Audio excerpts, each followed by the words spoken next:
Galisod ko human og basa sa mga text messages nga magsigig ingon Happy New Year. Sukad pa gid na atong una mao gid na i-wish Happy New Year. Pangutana sa imong tupad nakatong 2024 happy ka? Na kuno. So kining atong pangandoy nga happy niya malinawon niya pakapinan pagyog prosperous New Year. Mao gid nay gustos Ginoo nga ihatag nato. Pero jutay ra kaayo ang makatagamtam ana nganuman tungod kay jutay ra sad ang gustong maminaw og motuman sa pulong sa Ginoo. Lingay mong tupad yung na karong 2025 din aka makasala. Yung na kano. Na karon ba 2025 din aka makasala. Nya moingon dai na imong tupad ay di ta kapugong anay makasaha kita awan na gikondisyon na nimo daan imong kaugalingon nga mosupak gid ka sa Ginoo. Mao man ay atong sagad rason. So gusto nato sagolon ang sala og ang panalangin sa Ginoo. Ginoo, tagai ko grasya, pero sabta lang sad ko kung makasa ko. Ay lang sad ko badlunga kung makasa ko. Pero tagai lang ko grasya, kanang happy ko bisag nakasa ko. Mao na ato. Sagdai lang Lord og ako ning kuluran akong buhok, hatagi lang ko og good health. Pero ako na lang ning kiskison akong kilay kay wa na ko kauyon ani. Tagai lang ko good health. Ako lang ning ipalaygit ang akong palupyan tube. Tagai lang ko good health. Ako lang ning imnan og pills para mga matay ning akong reproductive hormones. Pero tagai ko good health. Mga buangon kay tanong. Kung saan pa good health nga imo namang gipangpatay ang healthy parts of your body nga hinatag sa Ginoo. Paminaw sa Ginoo. Mao na kutob sa naminaw sa Ginoo og nagtuman niini malipayon gyud. Si Maria ug si Jose nga nagtuman sa pulong sa Ginoo, bisag didto ra nakapanganak si Maria sa pasungan, bisag gisalikway sila sa mga tao, wa sila pasudlas mga balay sa dihang si Maria nagbati na, malipayon gyapon sila. Unsa may timailhan sa malipayon og malinawon nga tao, dili masuko, dili magyaw-yaw.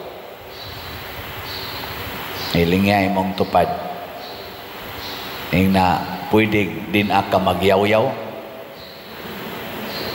pwede ka na nga din adjud ka magyaw-yaw karong 2025. Depende pwede oy ngano gutawng dili pwede.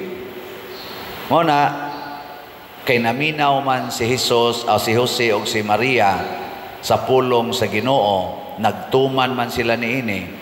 Bisag nakatagamtam sila, grabe kayong pagsalikway, grabing pagdaog-daog sa kalibutan, wa gid sila masuko, wa magyaw-yaw, hilom lang hangtod namatay. Si Jesus mao gyapon, nagsigil gid siya tudlo, sigtudlo, unyag atakiho na gid siya, hilom, hangtod gyud namatay, hilom lang, wa masuko.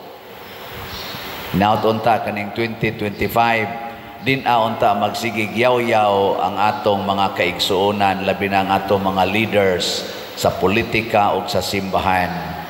Hinaot unta nga dili na magsigig away ang mga managsuon, ilog ana mga yuta ug kaptangan nga kabilin sa ilang ginikanan. Hinaot unta Jubilee year maron, mag-uli na unta ang maayong kabubuton sa mga utangan o sa mga giutangan. Di na unta magsigig kinihaay tungod anang utang, kay kitang tanan pulos ta utangan sa Ginoo nga maglisod na tagbayad. Ang nibayad sa atong utang mao ang Ginoo mismo nga nagpakatao. Ang iya ra gyung hangyo unsa man, paminaw mo ug tuman sa akong sugo. Muna diri sa atong unang pagbasa, ingon panalanginan kamo sa Dios. Dili ta panalanginan sa kwarta, di ta panalanginan sa atong presidente, di ta panalanginan sa atong mga senador, congressman, gobernador, mayor, kapitan. Panalanginan unta tas Ginoo. Muna kami sang mga pari muhatag mig panalangin pirmi gid na nga sa ngalan sa Ginoo, Amahan, Anak ug Espiritu Santo. Munang giingon gid diri og miingon ang Ginoo, kun ilang ibungat ang akong ngalan agig panalangin alang sa katawhan sa Israel, panalanginan ko sila. Ano siya? Nya ato dayong gisulti diri sa atong tubag sa Salmo, bendisyonan unta kita sa Dios diha sa iyang kaluoy. Muangkon ta mga igsoon nga makaluluoy gyud ta. Kung wap ay Ginoo, makaluluoy gyud ta. Ilingi ay mong tupad na makaluluoy ng naong nimo. Wap ay Ginoo kanang naong nimo, makaluluoy gyud. Oh. Muna ay na lang pag-arti-artis imong naong gasto anang kwarta, siging pangarti anang imong naong para gorgeous gyud katan-aon. Makaluluoy ra gyud tag naong. Udlon ra gining atong naong, makalabira ra gining atong naong kunwap ay Ginoo. Oh, mao gini tinuod. Kaning nagsigwali na may mo komedya na kong sulti pa dir. Gwapo man day kas personal nako. Sus Ginoo ko in taon. Berting katawas lektor sa bitaw no ngano man taon na sila. Nakaklaro ana bisan pagpiyungan. Kami sa una ba, mag-julin na imi, kanang apak-hapak ka ng julin ba? Ingon na siya niya, kaya nini mo siya, bisag piyungan. Bisag piyungan. Ang basketball, siyot ko no be. Siguro ka, masiyot na siya, sayo na, bisag piyungan. Niya, maingon mo, gwapo na spader. Bisag piyungan. Mao na, makaluluoy ra gid ta. Pero tanawa ha, sa atong pagkamakaluluoy, matud pa diri sa ikaduhang pagbasa, pag-abot na sa saktong panahon. Unsa may nahitabo? Gipadala niya ang iyang anak. Gipadala sa Dios ang iyang anak. Mianhi siya. Ingon nga anak sa tawhanong ginikanan. Unsa may tumong? Aron kita himuong anak sa Dios. Nianhi siya ilalom sa balaod, kaning balaod sa kalibutan, aron luwason ta gikan sa balaod og tagaan tag grasya. Unya matod pa diri sa atong kuan, nindot kayo, ang pinakadakong grasya nga gihatag sa Ginoo nato mao ang espiritu sa iyang anak nga maoy magsigig tudlo nato pag-ingon amahan ko or Abba Father, amahan ko. Nagilingay imong tupad. Ing nanapa diha nimo ang Espiritu Santo. Sa mga buto-buto gabi sa inom kagabi napaka ang Espiritu Santo. Ingon sila, pabuto gitag maayo para malagpot ang mga daotang espiritu. Kanang magsigi kag pabuto, daotang espiritu ka ang malagpot o Holy Spirit? Kaya ang Holy Spirit ra ba, gusto ra ba na siyang silence? Gusto na siya og recollection, hilom. Mabitaw silent night. Sa silent night, nakadungog ang mga shepherds, katong mga magbalantay sa karniro, kay silent man ang night, nakadungog sila o holy night. Awa mo ka, di ninyo makonek.